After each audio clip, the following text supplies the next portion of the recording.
Welcome to Savage Minds. I'm your host, Julian Vigo.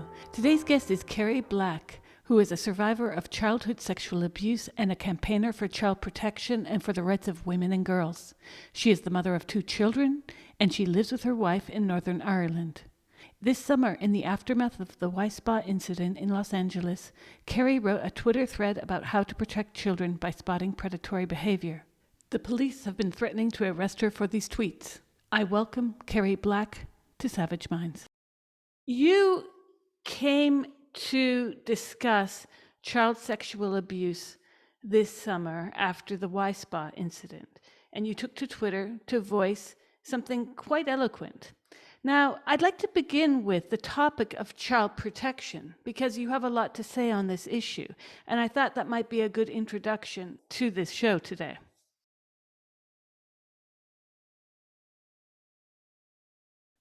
My interest in child protection comes from, like many people in the field, comes from the fact that when I was young, before I even really knew anything about myself or who I was sexually abused.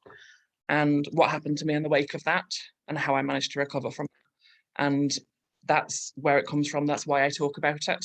And I talk about it because every time I talk, my inbox is full of survivors of childhood sexual abuse telling me that they don't feel so alone now, that they were able to talk to somebody, that they've got the courage to go to therapy, and that I've helped them. And that has been so healing for me as well. And I just want to say to every single person who's written to me, and there must be hundreds by now, I always write back to them, and it's so brave to say it for the first time. Well, there's a lot of taboos around this subject, something that your Twitter thread hit upon. And it's almost like the trans issue, in the sense, like, are we really arguing that pedophilia's not good? Because it's bizarre. It's beyond bizarre. We're seeing the idea that sexuality, including that of sexual feelings towards children, is part of the spectrum, you know? And I really have difficulty with the so-called left, because I put them in quote marks half the time these days. I don't believe they're at all leftists. None of these people are really socialists. They just like getting ka-ching for their speaking gigs about recognizing trans rights, etc. Now, there's been and I mention trans rights because it's a very important crossover that we see in the field within NGOs and the UN protocols that have been drafted over the past 6-7 years, that trans rights have been linked to sexual exploitation rights. I'll give you an example. There are many UN agencies and NGOs that are, in fact, trying to empower 16-year-old girls in one of the many economically developing countries to go out and do sex work. Now, you don't need to have a PhD to recognize that this is exploitative, and there's nothing liberating about sex work, including the term sex work. But this is part of a larger drip, drip, drip, where child protection has, in certain areas like NGOs in the UN, has rescinded some of its mission or mandate to protect children, and in a certain age range, such as 16 to 18, allow for the cool factor of sex work as work. And when I saw this, someone who works with the UN in women's rights alerted me to this back around 2016. And I looked into this a lot. And I was quite alarmed to see how the notion that children can be sexual is now part and parcel of a very international NGO platform. At the same time, our society forbids the discussion of this. I referred to the other day where I don't have it in front of me. I have to close my other programs to be able to talk without interruption with the frequency here. But there was a case just 4 days ago where a man who raped his niece was given a lighter sentence, all because she was his niece. Like, rape is less if it's your niece. It is very bizarre, and this happened within the US or the UK. Now, we have these very outdated ideas about child sexuality. There seems to be a a return to this notion that we're all just natural beings and we should all just roam the wilderness. And if children react to that, then there's no harm, no foul. And at the same time, we have major organizations doing this across the planet, especially in developing countries. And one thing that strikes me about this is that there's a complete disregard for children's rights by the very organizations that are ostensibly supposed to be protecting children. Why is this happening?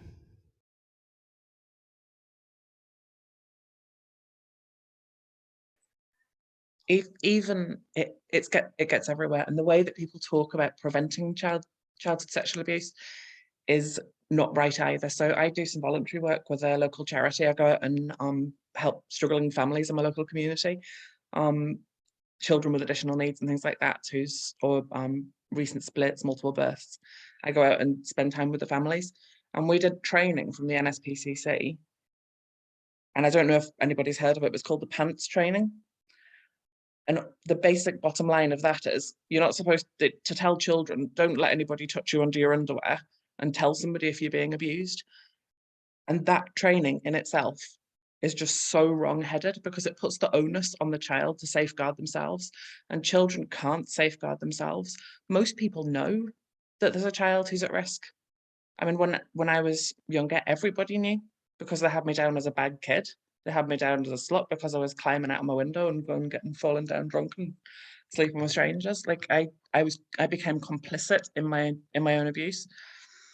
And you can't tell a child like that, don't let anybody touch you under your underwear. It's completely mad. If somebody had told that to me when I was being molested, don't let anybody touch you under your underwear and tell somebody if you're being abused, I just would have felt blamed. I would have felt even more like it was my fault than I did at the time. And I think if you'd carried on talking to me about it, I would have probably said the same thing as those bastards told me, that I'm very mature for my age. Do you know, I'm very mature for my age. It isn't children's responsibility to protect themselves. And the only way to protect children is to stand up to those men. And standing up to those men is bloody hard to do because they don't just groom children, they groom their whole family, they groom a community. So it's not like you're waiting for some flasher in the bushes and you're going to stop him putting his hands on a child like a real bad man like that and then send him off to jail. What you might be doing is breaking apart your whole family, and nobody knows where any of those chips are going to fall. So I always stand staunch against molesters, and I always look for red flags. I'll give you an example of how you go about protecting children in your real life, and I'd really ask everybody to think about doing this in their own life. So I took my son to a mother and toddler group when I was quite small, both my boys, and a fella came over to them and started trying to engage them in a tickling game. Now these are sort of small village halls, and you sit there and the kids go around and play with each other and the mums chat, and there's like tea and juice and toast and things in the middle of it. And this fella, he wasn't anything to do with organising the group, I found out afterwards. He didn't have a child there.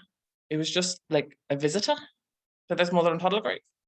Had no right to be there whatsoever. Now that in itself, if you have a mother and toddler group and a bloke without a child turns up to it, tell him to sling his hook. So this fella went over to my kids and started trying to engage them in a tickling game before speaking to me, before doing anything else. And I had half an eye on them. And I went over to them and politely said, "Excuse me, why are you speaking to my children?" And he said, "Why are you so obsessed with sex?" As long as Hooky like slunk off out of the place. But even him being there should have set off the red flags. Like it shouldn't have been down to one of the mums to get rid of him. And that's what they do. They cross boundaries. They cross boundaries, and then when they find places where boundaries are easy to cross, then they push a little bit more and they push a little bit more. They look for children who aren't protected. They look for vulnerable children. They look for vulnerable families, single mothers, people in financial difficulty, people who let their kids roll about on the floor with drag queens as though drag weren't an adult sexualized art form. They look for children who've already been abused. You know, and if you have firm boundaries in place, and if you let everybody around you know that you have very firm boundaries in place, and that you stand against this, then your children are safer. But if you tell your children, don't let anybody touch you under your underwear, it makes no difference whatsoever, I was apart on from a making the bus in child feel bad, Germany a few you know? years ago with my daughter and son, and we couldn't all sit together. So I sat with my son since he was tiny, and my daughter was the elder.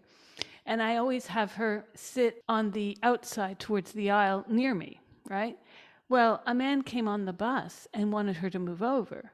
And I said, no, she's sitting here. And he said, well, I can't sit inside. And I said, there's 30 seats empty here. Go choose one. I worked in child protection within the UN in Haiti. And in that time, this was after the earthquake, when I worked on child trafficking, I developed pedodar, if you know what I mean. I have a very I fine-tuned absolutely know what pedophile you mean. dar. And I don't know how to put it nicely, but there are men who set it off. And I react to that. Now, maybe I'm wrong, but it is my prerogative to be wrong. So is to always trust your gut instinct.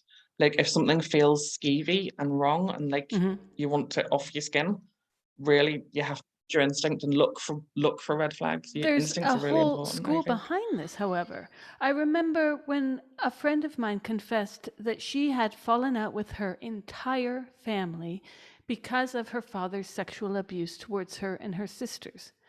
What did the sisters do? They protected the father, and she became, in her own family, persona non grata because she was the only one who spoke out about this. And this is not uncommon, as I'm sure you know.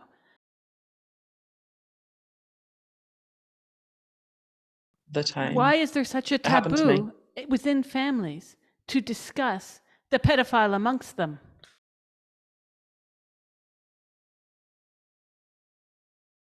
What these men do is they play the long game. So they are too good to be true.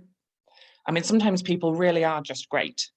You know, sometimes they're fabulous people, but sometimes a paedophile will do things like spending months and years being the perfect boyfriend and the perfect father and whatever to a single mother in order to get access to children. Sometimes they will even do things like get television shows, and they will become community leaders, they'll become priests, they'll become teachers, they'll raise vast sums of money for charity, they'll work tirelessly in voluntary and community roles. And that person then gets a certain kind of power too. And who is it easier to side with? Is it easier to side with a person like that, who's actually strong and superficially charming and in a position of authority? Or is it easier to side with a victim of childhood sexual abuse? Most victims are broken in important ways, and they are scattered and they are unstable and they are very often socially excluded, vulnerable people. And to stick up for somebody like that against somebody who is in a position of power, knowing that you too may then become excluded or may be victimized by this person, is really hard to do. I spoke about this on Twitter, about child protection, a thread about child protection, and I'm being interviewed by the police about it. I'm a woman who was sexually abused as a child, who wrote about it and wrote about how to protect other children on Twitter. And as a result of that, there's a possibility that before this conversation is finished, healers are going to drive up onto my driveway, going to knock on my door, they're going to manhandle me into the back of a police car, they're going to search me, they're going to lock me in a room with a man that I can't leave. Now, I'm not afraid of that, but I'm a survivor of childhood sexual abuse, and it kind of hits differently under those circumstances, knowing that you might be arrested. And all of that is because I spoke out on this topic. And it's just ridiculous. It's ridiculous. Every time I think that it's happening, I just feel, We saw in the what on infamous earth? case in the US around Larry Nasser, who sexually abused. I mean, people really need to sit down to grip this because this is astonishing. For 18 years, he was the team doctor of the US women's national gymnastics team, in which time and before, he sexually assaulted what they know to be 265 girls. This is shocking. Now, when the feminists talk about the patriarchy. Whoa. I mean, one must really stall the brain for a moment to get to understand 265 as a number. At what point were girls listened to? Because we know at what point they were ignored, 265. Now, I had something happen to me less than 2 years ago. I was talking with my wife one day, and I was telling her about my childhood in Canada and how we lived in the countryside with Mennonites all around us in southern Ontario in Canada, and grew up with houses being constructed all around us. Our house was one of the very new ones. Everywhere was new. We played in constructed houses, played hockey on the streets. And there was a neighbor near us, and I had forgotten about this neighbor. I had forgotten about this neighbor until 2 years ago. And I remembered it. And I said, holy shit. And she said, what? And I said, he paid me 5 cents to masturbate him. I completely forgot about this, Ceri. And I remember this, that he would do this systematically and take me into the cornfields to do so. Now, I blocked this out my entire life. I somehow was not traumatized by this because I think the reaction to it, I eventually told my father. I remember my father getting angry about it, not at me, but it was, and I don't know what happened because I was 8 years old and he was 19. And I just remember this. I remember this, and it was like, how could I have forgotten this? And when it comes to crimes against children, that too is not so uncommon, I've come to understand.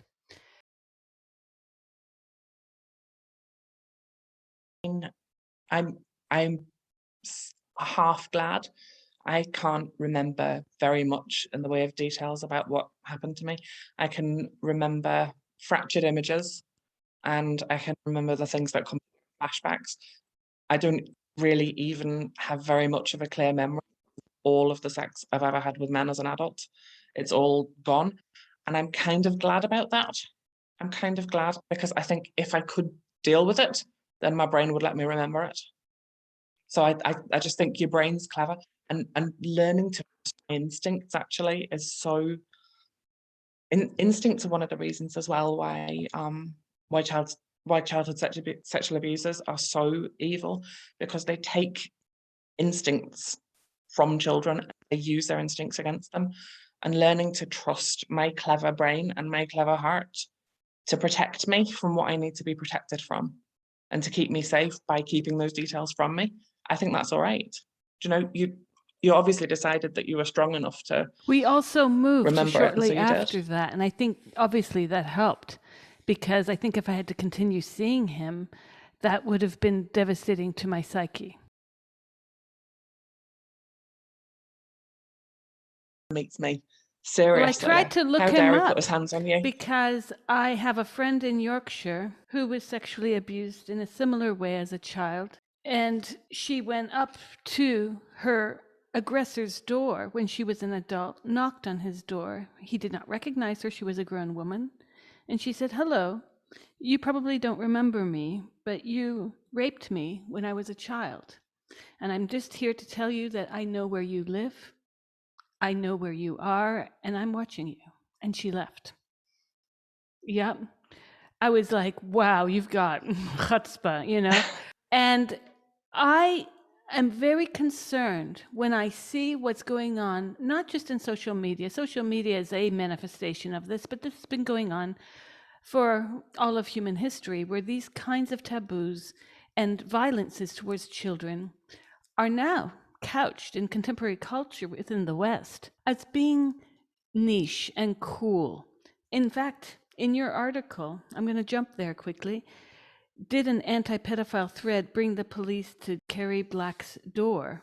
You mentioned the long history of the slow drip ideology which attempts to normalize pedophilia from the Children's Sensuality Circle, the Renee Guyon Society, etc., writing, the point to make about all of the horrific things that these men say is that every single one is trying to provide a justification for the sexual abuse of children, trying to erode taboos against adult child sex, and amounts to grooming.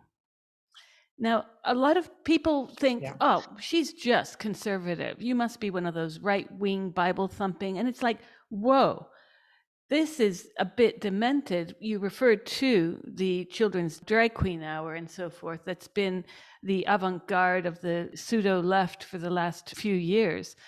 And you look at these images of Desmond, etc., and it's really hard to look at that and not think child abuse. But yet there's a whole tranche of people on the left arguing that this is just healthy, normal, anti-cis heteronormativity, blah, blah, blah. You've heard it all. What's going on there? There's a couple of points to come from that. So the first one is where that thread came from, which was the predator in the wee spa who was swinging his penis about in the women's changing room in front of women and girls. And that somebody came out against that and said that it was Laurie Penny came out and said, why didn't you just avert her eyes? And it just got under my skin. Avert your eyes? Really? Like, is that what we tell girls when people flash at them now? Do you know what I mean? And it was this blurring of boundaries. And I just saw that in the whole history of the normalization of childhood sexual abuse. The other thing to say about it is everybody else thinks different things about my politics, really. I'm not particularly a political beast. I'm not like steeped in any of it. I am a mum with a couple of kids. I work a minimum wage job. I do the school runs. I mop my floor. Do you know what I mean? Like I'm not somebody who's deeply involved in all of that, but I had to speak out. I had to speak out and I had to speak up about it. I don't really take opinions on an awful lot of things. Like I haven't taken any opinions because it's not for me. I'm just a mum, you know, but I need to speak out on this. I need to say something because it matters and it matters to the children. I mean, these men are evil. They're evil. And the other thing is the whole thing about MAPS, minor attracted persons, and virtuous paedophiles and all that. I do not believe that there are virtuous paedophiles. And even if there are virtuous paedophiles, I do not want them around children, because anything to do with children for them is arousing, and they use children's instincts against them from the get-go. So children have an instinct for touch. Children want to be touched and held and loved and rocked, and they use that against them, and they use it for their own purposes instead of for the child's. They use the fact that children love to be tickled against them. They use the fact that children, I mean, for God's sake, they use, you know, toddler, like babies have a sucking instinct. They use babies' sucking instincts against them. And they use the fact that children are designed to reach out with love against them. They use their instinct for play against them. They use the fact they like to be rough and tumbled in order to develop the child and teach them about boundaries and to love them. They use it for their own sexual gratification. And if you do that, there is no way you can be around children. Like a virtuous paedophile might be somebody who had a thought, say, about a teenage girl walking out of a school, saw a teenage girl walking out of a school, thought, oh, she's hot or whatever, and then thought, bloody hell, John, like, she's in a school uniform, what's wrong with you, man? And then didn't think it anymore. That would be a virtuous paedophile. It'd be somebody who had a sort of instinct for and I'd say that quite a few men do that, and it's not sort of beyond the realms of normality for a fella to look at a girl who's in late adolescence but under the age of consent and think she's attractive and then go, no, she's in a school uniform, that's gross, don't do that, dude. I think that's fairly normal. But once you go beyond that, there's a big process to go through from that thought till you actually are abusing a child. And where do you stop in that process? So that person then, they have to not repress the thought. Then they have to maybe seek things out, seek out pornography, seek out other people with a similar interest. Then they have to start grooming people. They have to start grooming adults and communities so that they can get access to children. And then they have to start grooming the child. And this is a process that can take decades from having that thought to actually abusing a child. And so there's no such thing. There just isn't such a thing as somebody who's a virtuous paedophile. A virtuous paedophile thinks, no, that's gross. She's in a dress. She's in a school uniform. That's a virtuous paedophile. And they're evil. They're evil. You don't get, if you've been abused like that, you don't get a chance to develop your instincts properly. Like the instinct to be loved and held and rocked gets twisted up and it gets used against you, and you lose a sense of who you are, and it makes you question absolutely everything about yourself. Like, I've done the work, I've remothered myself, I've written myself into being as a going human concern. But before I did that, I was falling apart. How did I you was in find your pieces. way out of it?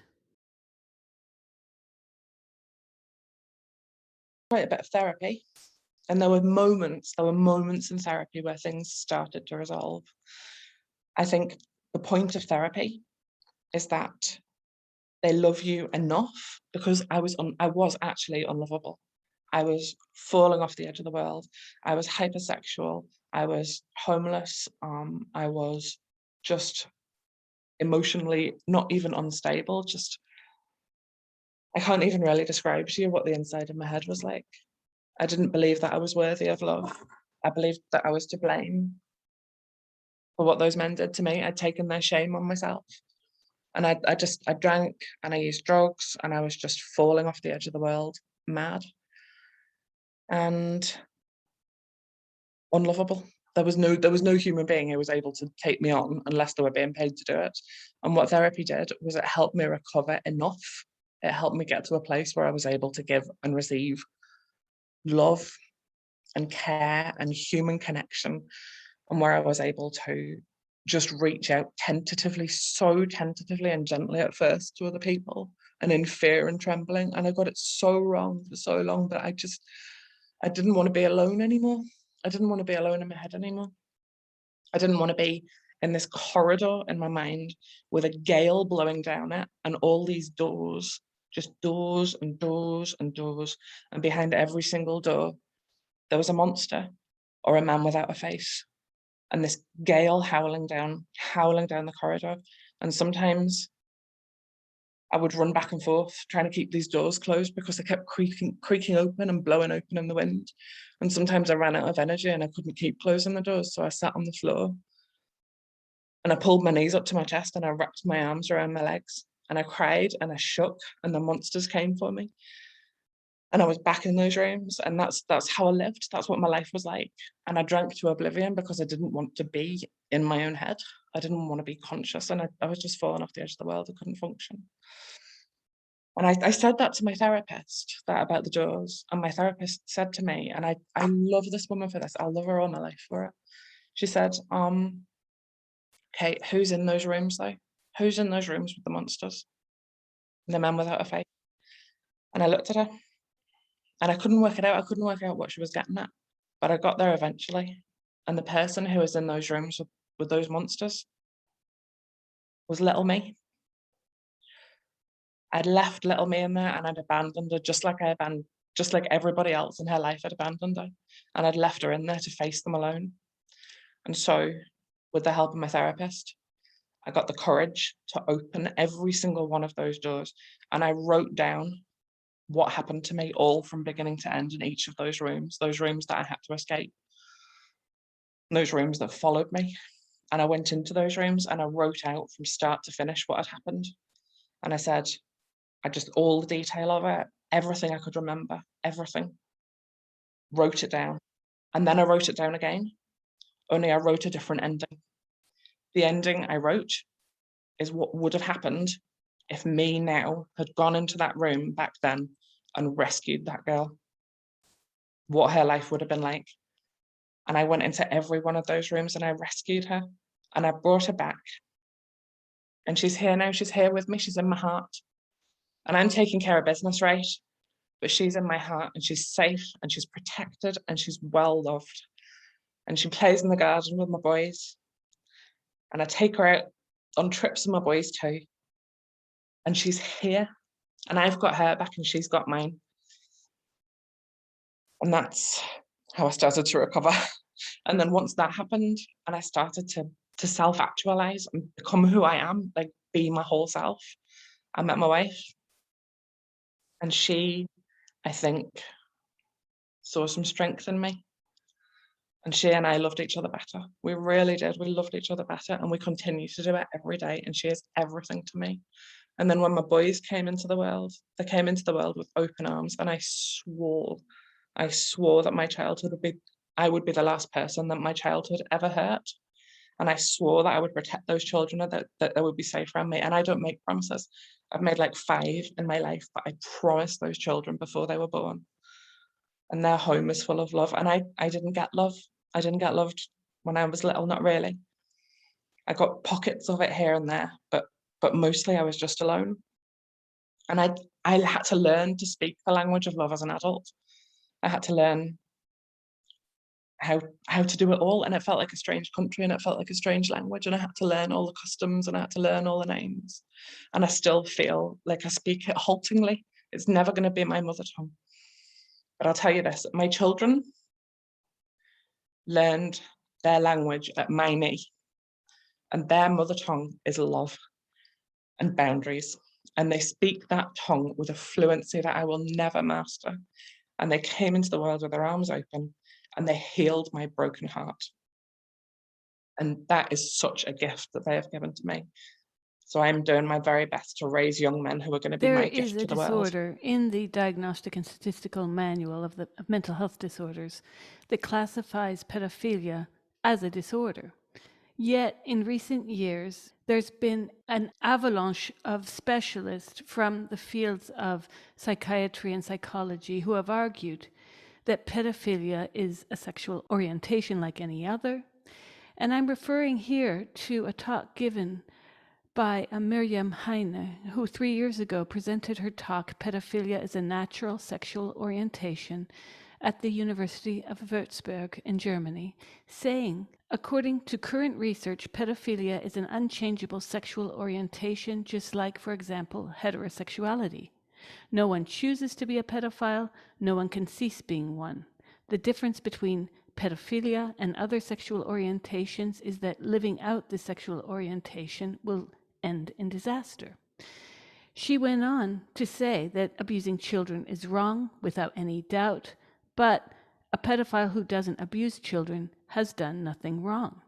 And she shifted the focus of her discussion to getting the audience to accept that pedophiles should not be encouraged to pursue their desire, as it would harm them and increase their suffering. And she stated, we shouldn't increase the sufferings of pedophiles by excluding them, by blaming and mocking them. By doing that, we increase their isolation and we increase the chance of child sexual abuse. Now, I have seen no science to show this to be the case. There are people who work specifically on this topic, and it seems to me very problematic to make such claims when, in fact, this does nothing to advance the problem of pedophilia existing and being rendered invisible by commentary such as hers. Oh, it's on the spectrum of sexuality. Oh, he's only had thoughts, but he hasn't acted, as if we know exactly what these men have actually done. The reason that it's a disorder is that sexuality goes with instincts. Sexuality is about instinct. That's where it comes from. And my sexual orientation is towards women, and my instincts take me in that direction. Pedophilia is a disordered thing because it uses children's instincts against them. It's not instinctive. It's not. It is. It's what a weird thing to say. And also, the thing I'm more interested in is, why is she saying that? What is it aiming towards? Are we to be like sympathetic to pedophiles? Are we to like say have a party and invite some fella over who's a pedophile and is quite happily openly saying about himself that he's a minor attracted person? Because I really think that if you are willing to say in public, I'm a minor attracted person, but I'm a no contact person, I'm a virtuous person, I actually think that in itself is grooming, because you're normalizing sexual attraction to children. You're trying to say, this is absolutely fine. What a weird thing to say. I wouldn't be inviting her to babysit. Like, I want firm boundaries where what we do with paedophiles is keep them as far away from children, using whatever legal means are at our disposal, keep them as far away from children for as long as possible. That's it.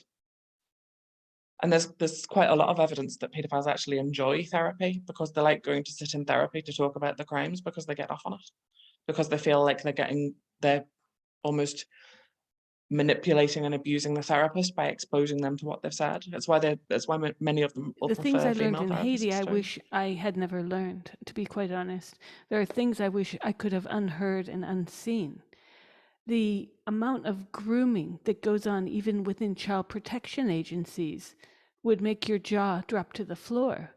My first week in Haiti, I not only found a child trafficking ring quite by accident, I also found that there were investigators within a certain NGO called Red R in the country to investigate pedophiles working within NGOs dedicated to child protection. I am not making this up. But no, it's a perfect job Yeah. for them, because it gives them Yeah. access And and then cover. my next 2 weeks in Haiti, each week, within 3 weeks, I had uncovered 3 child trafficking rings. I dealt with this by going to the Haitian police and to the UN. The head of UNICEF ushered me out of her door saying, "We don't deal with that." I was like, "What?" I went to the Ministry of Health and Family, who was at the time this woman called Madame Pierre, and she said to me from the grounds, they were outside the building because the earthquake had happened and no one wanted to work indoors, even though the building itself was in perfect health. They were set out in various tents in the yard. And she said to me, "Child trafficking? We don't have a problem with that." And I looked at her and I said, "You have got to be the most naive or corrupt person I have ever met. And I don't know which one. I suspect the latter." And all the people around me that heard me say that to her, just, you could have heard a pin drop at that moment. Everyone stopped what they were doing. And then I was followed by 2 people who had been working within the UN for many years. And they said, "We heard what you just said. How did you figure it out? We've been here for I've been here for 7 years and I just found this out a few months ago." And I said, "Is it so obvious to me? I mean, you have a serious problem here. I've been in the country 3 weeks, less than 3 weeks, I think 20 days at that point. I've uncovered, quite by accident, child trafficking rings, and nobody seems to want to do anything about it except the Haitian police. I've got the head of UNICEF saying, not an issue." It's insane. Later, I had a UN worker from UNICEF working under that director who contacted me, and we worked on projects together because she was underwhelmed by her boss's inability to address the elephant in the room. And sure enough, it was revealed that it was this head of that ministry who was in charge of a major part of the trafficking in the country. You really have to wonder where our priorities are as a world civilization when, and I'm referring to your thread now, you mention a very serious issue. Your tweet thread quite cogently speaks about childhood sexual abuse. Your thread is entirely rational and respectful. And you are accused of being a transphobe, something that the feminists have been saying for years, that there is a tie-in between these 2 lobbies. How on earth is it that people are not cluing into this?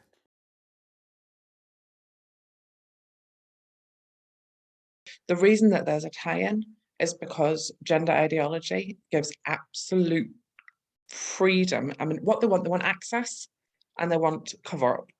And what it does to say that men can be women is it gives them access to women's spaces, it gives them access to children, and it gives them cover, because you can't say to anybody anymore, "Why are you in here?" This is stop them.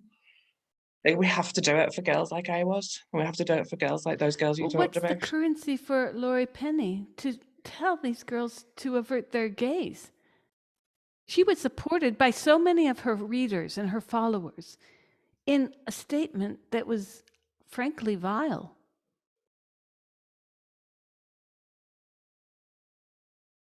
I don't understand that. And it's going to be women that win this, because it's always women that end up winning it on behalf of children.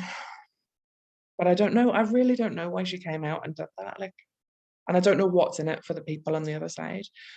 I feel like the man who has accused me, I think his currency is maybe that he just likes it.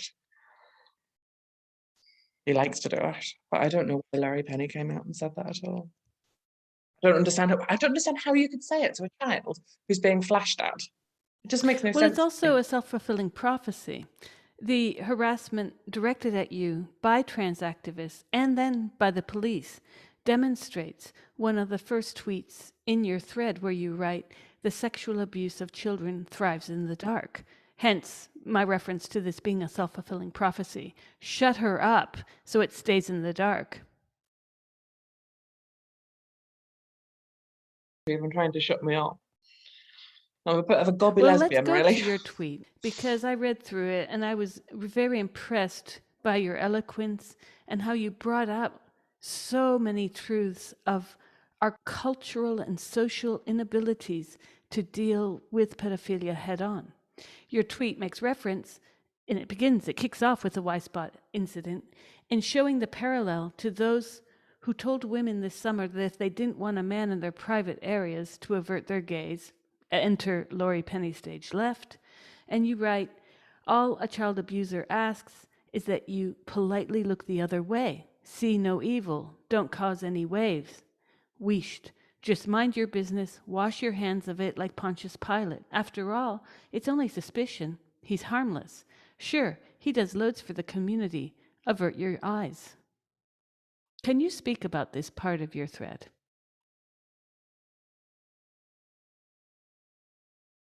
And this is what child abusers know how to do. They know how to go up to a line, work out whether it's okay with going over that line, go over it, come back, play with the line and push the line.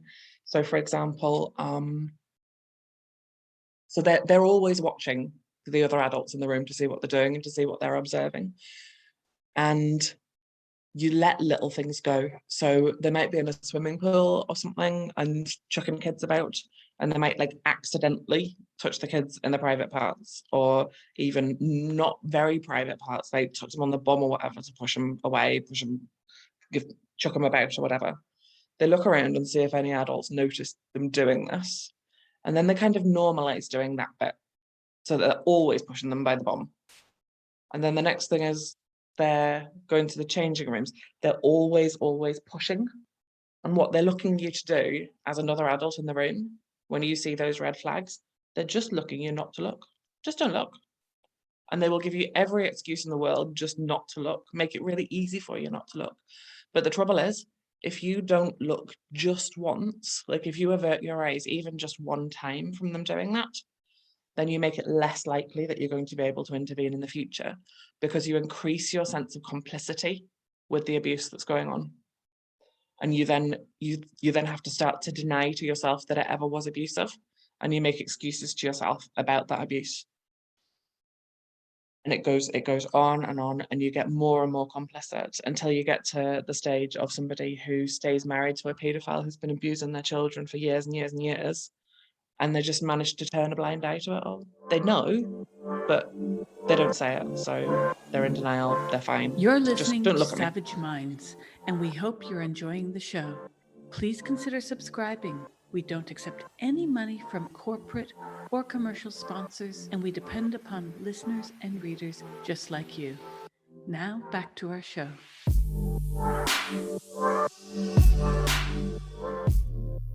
It was shocking to see the way the Y-Spot incident was handled, including handled by the media. I'll give you some examples. I covered this in a piece. On 9 July, Slate writer Evan Urquhart maintained that the Weissbach incident and the video was a hoax.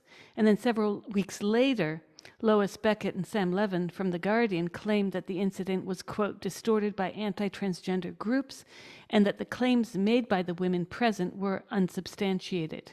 The writers then went on to claim that the protests, quote, offered a case study in how viral misinformation can result in violence and provided clear evidence of the links between anti-trans and far-right movements, including QAnon conspiracy theorists who believe that a cabal of elite pedophiles is manipulating the American government.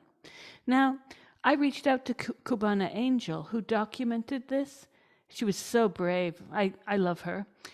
And I love what she said to the man who tried to be the Johnny do-gooder, coming in to say, you know, to correct her language, her pronouns, but that's a transgender woman. And I loved what she said to him. The whole video is just, I watched it about 30 times. I just kept laughing because she handed him his ass. And what shocked me about the handling of this from Slate and The Guardian is that they lied. And then they went back and doctored their headlines to make it look, after it came out that that man was actually a sexual predator. They changed their headline on 9 July from violence over a transgender hoax shows the danger of underestimating anti-trans hate to violence over an alleged transphobic hoax shows the danger of underestimating anti-trans hate. So they put the word alleged in the title after it came out that this man was a sexual predator. And they didn't back down from their claims that this was an invention. So what did I do? It was really easy. Within 10 minutes of searching Twitter, I found someone who was there. And not only was he there, he filmed Cubana Angel filming the incident that we all saw. And his name is Bennett Kelly. He's a lawyer and political columnist. And his video corroborates everything. The video could not have possibly been a hoax. You might be able to fake a video, but you cannot fake a video while someone is making a video of you making a video. Impossible. So he wrote to Patricia Arquette, who tweeted about this and insinuated as well that it may have been a hoax. And he said, I was there. You know, I'm one of the people in line in the viral video. And he talked about this. So I interviewed him for the piece I wrote, which is up on Savage Minds. And I have to say that we still haven't received any kind of erratum or apology by these publications that outright lied about the story, which goes back to my initial question to you about why there's such a taboo about this. The taboo is also media generated. One must not, or one is a transphobe. And then you've got places being funded to run stories that appeal to this kind of ideology. So I have to wonder why the Weissbach incident was buttressed by lies from the media on the one hand, and then a whole cabal on Twitter coming on to accuse this woman of vile transphobia. She was called everything under the sun, but she stood her ground, and she's made follow-up videos since. And people say, oh, but she's a conservative Christian woman. So, I mean, this is actually quite horrific if you think that people are now making the argument that you have no right to criticize pedophilia if you're anywhere right of center. What an absurd statement to make. I just wonder why people jump on to defend predators. This is something that's explicitly common within pedophilia. Why is it that we are now experiencing a rehashing of everything's just a body, and if you have a specific problem with a body, it's your problem. It's not the person in the room showing his willy. Avert your gaze. How did we get there? That sexual abuse thrives in the dark, and everybody's just blinded by the rainbow. The rainbow is casting the shadow, and everybody just thinks, oh, it's got a rainbow stuck on it and it must be okay.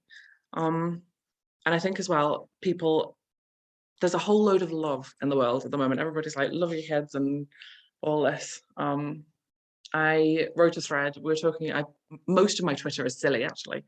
My Twitter started off. I used to be called "Butch Women Are the Best" because it started off as a list of reasons that I love my butch wife.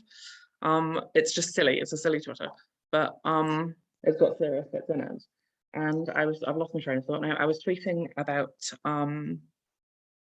I just entirely lost my train of thought. Never mind. Where were we? What was I talking about? No, Blinded by the Rainbow.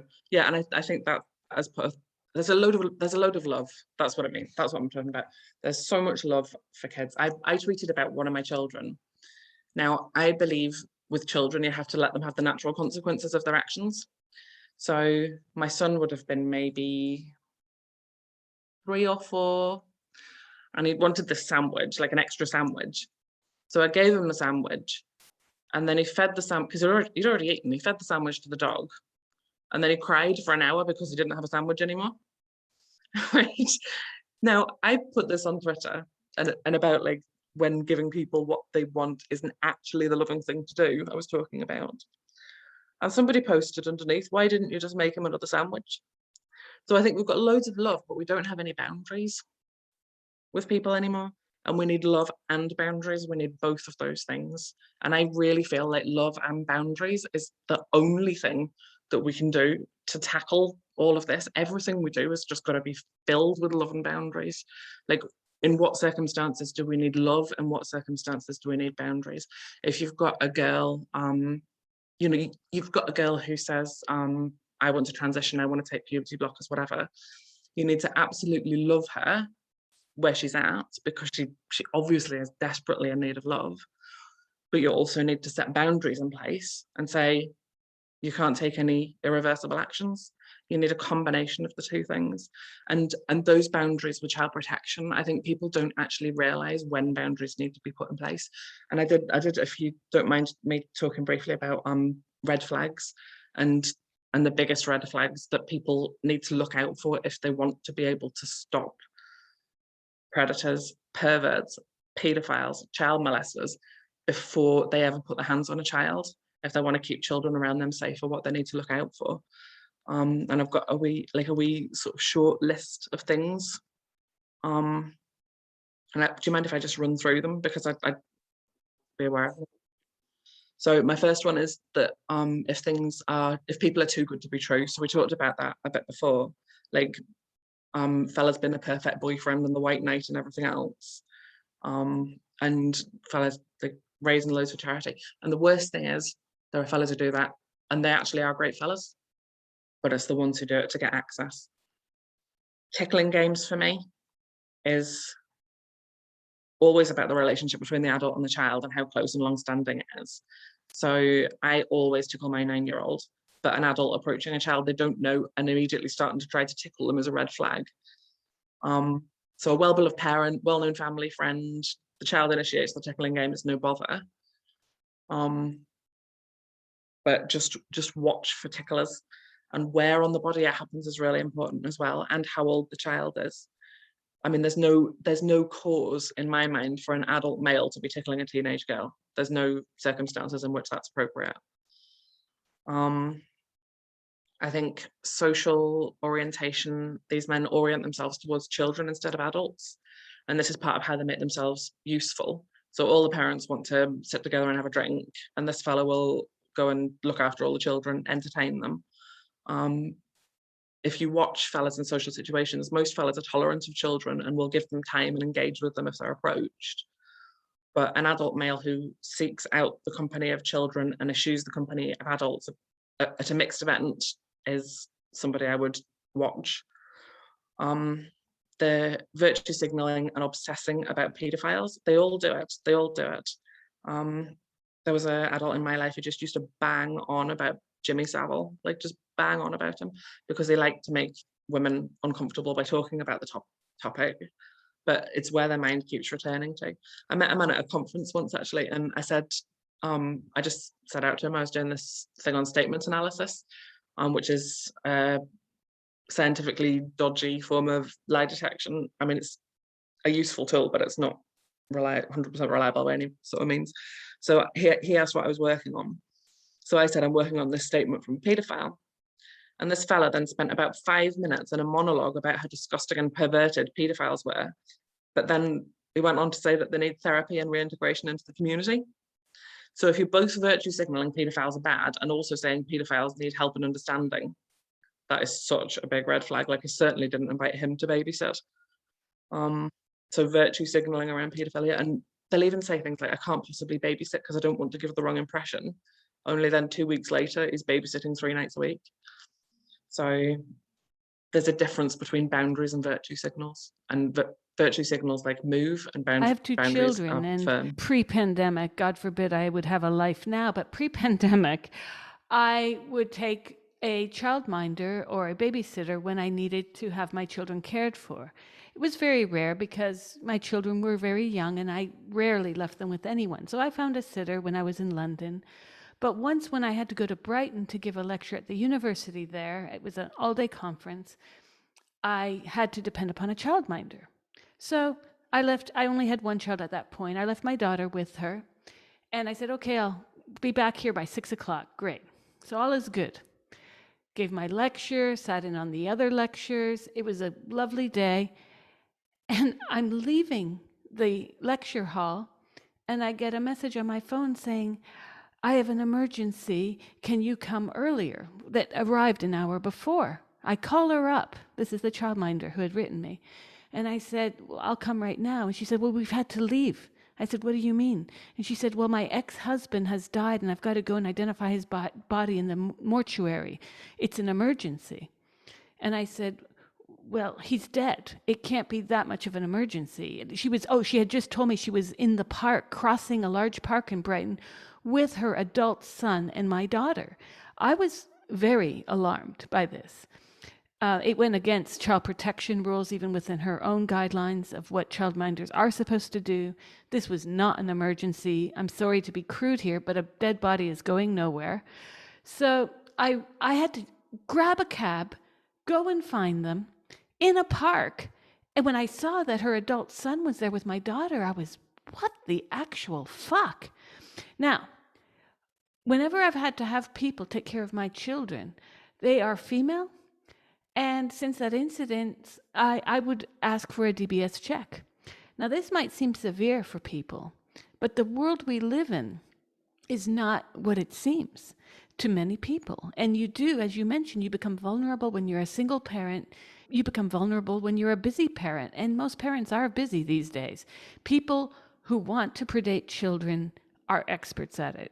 Again, another sad lesson I learned in the UN. Who would think the UN and NGOs working on child protection would be chock full of pedophiles? Go figure, easy access. Now, there seems to me to be a blind spot as to this phenomenon, because as you know, many people think that feminists talk too much about rape, that women like you talk too much about pedophilia. They might even accuse you of projecting your own experiences onto all men, not all men. Why are people so reticent to discuss this, especially since pedophilia happens to also involve boys?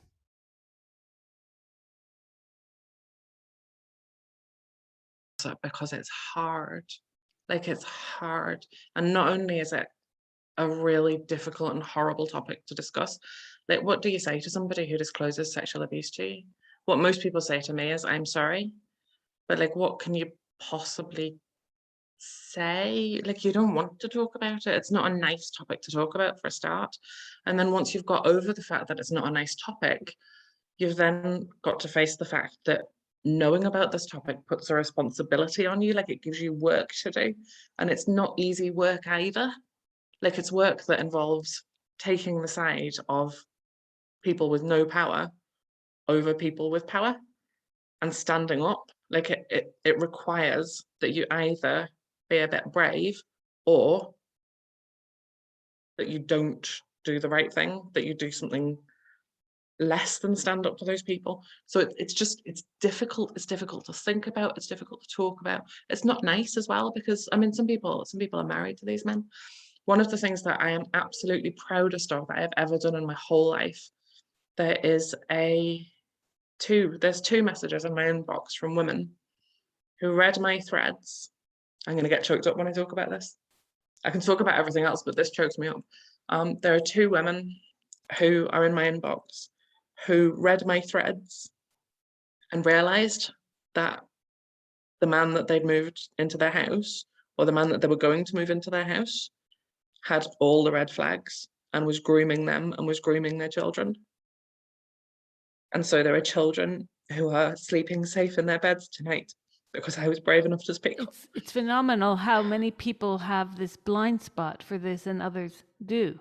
They see it clearly, as you have. But there's a cross section of interests here. We mentioned it earlier on, but I'd like to address that specifically now. You mentioned boundaries, and there's a common thread between what trans rights activists are trying to do to women and what pedophile apologists, let's call them that, to include pedophiles, are doing to erode the boundaries of parents and children. You were called a transphobe. You were accused of transphobia all over the place about your tweets. Can you discuss what you think drove your being called transphobic? Response to the Wee Spar incident. And I think they think that any opposition to that is transphobic. They also just think, like, by my very nature, I'm transphobic. And it's honestly laughable to me. When I was at university and I was the LGB officer at my university, I campaigned very hard to have the T added on to the LGB.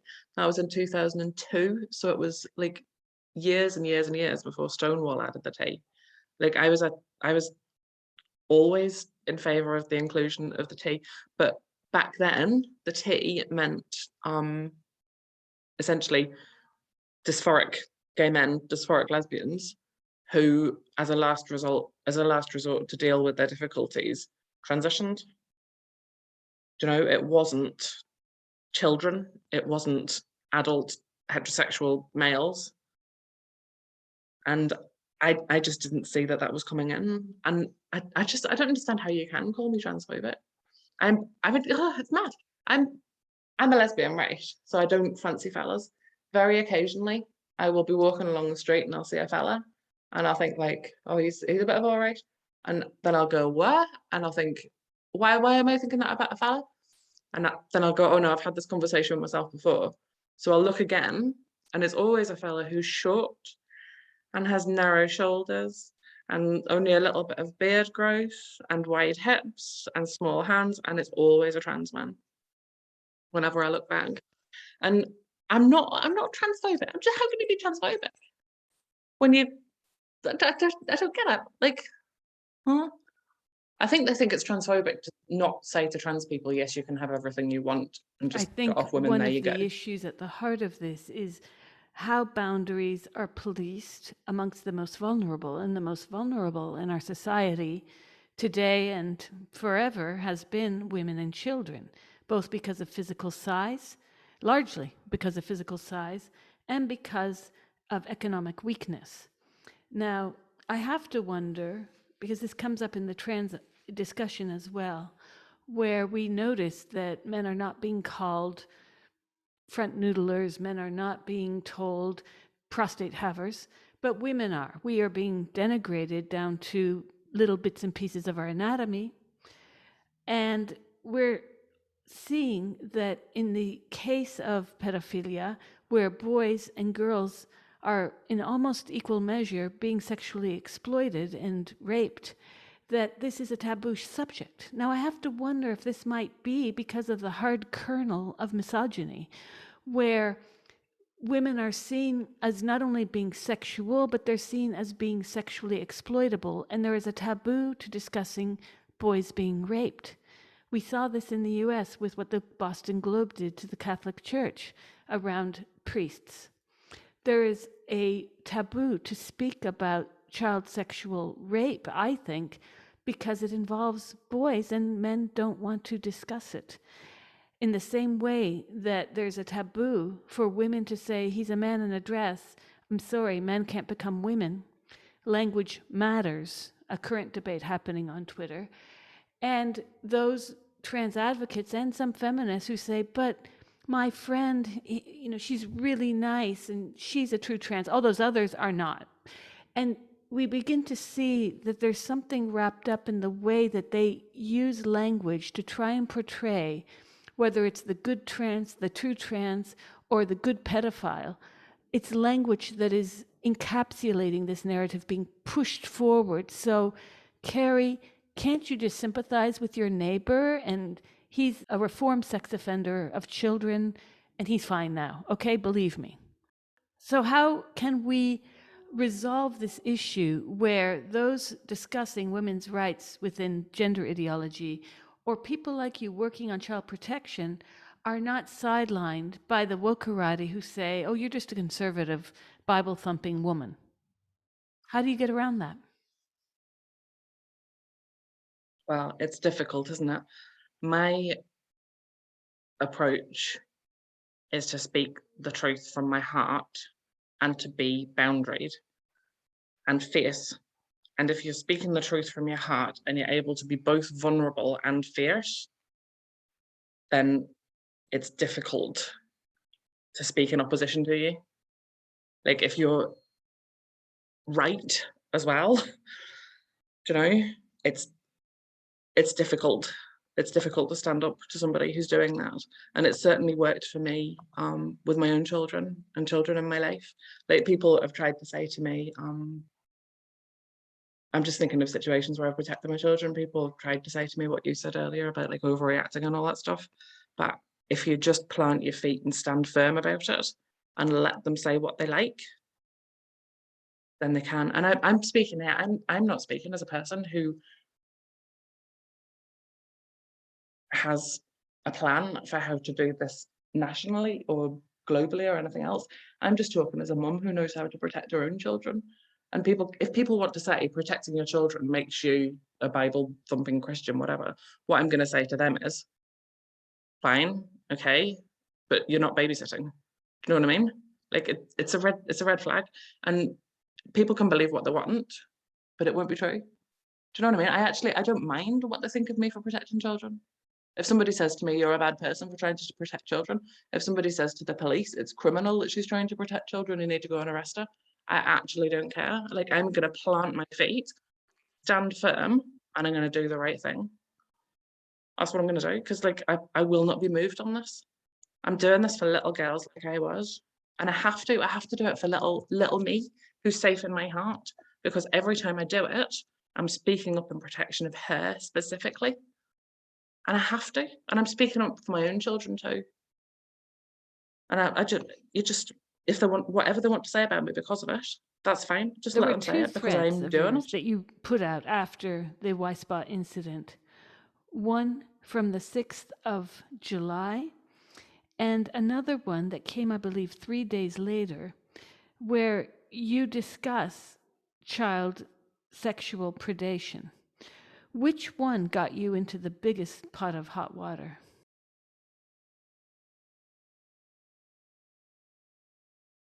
Has been reprinted on the blog. The one that went into the history, and it named a few individuals who had made statements that I found concerning. I called them out. It was that thread. I said, right, can you come down the station, please? And I said, like, what is it over? So they said they wanted to interview me about my Twitter account. So I said, well, what have I done? Because I'm always like, I speak from my heart and there's no hate in my heart. So like I know I haven't said anything. You can go through that. That's why I haven't locked down. Everybody keeps telling me to lock my account down because they're gonna find like tweets from me. But I haven't made any tweets like that. So like whatever, let them look, carry on. See what evidence you can find of hate on my account. Good luck to you. But I said, well, look, which tweets is it? And they said they would reveal it all when I got down to the station and not before.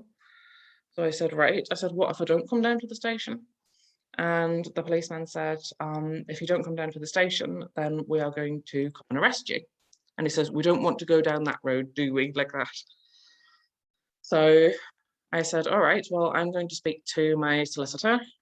Didn't have a solicitor at the time, but I made out like I had one at my elbow. Said I'm going to speak to my solicitor and I'm going to get back to you. So yeah, I spoke to my And solicitor. have you heard back from the police since they threatened to come and arrest you?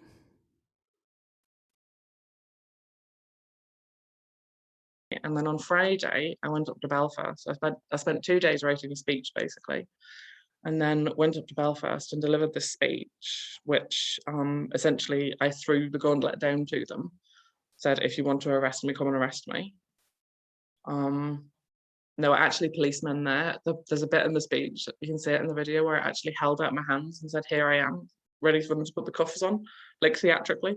And there was a couple of policemen standing there, and I actually held my hands out to the policeman that was standing brilliant. there. I can't believe I did it. Brilliant. But yeah, that was the thing. And then I've been away for the weekends. I've been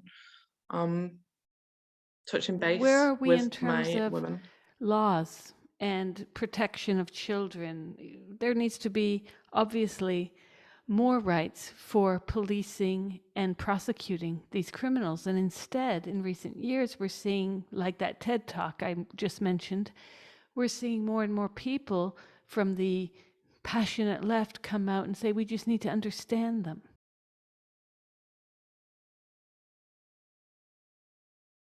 Here is with whether the laws are right or not. I think the issue is with how the laws are prosecuted or not prosecuted. I don't think the way that the police go about it is necessarily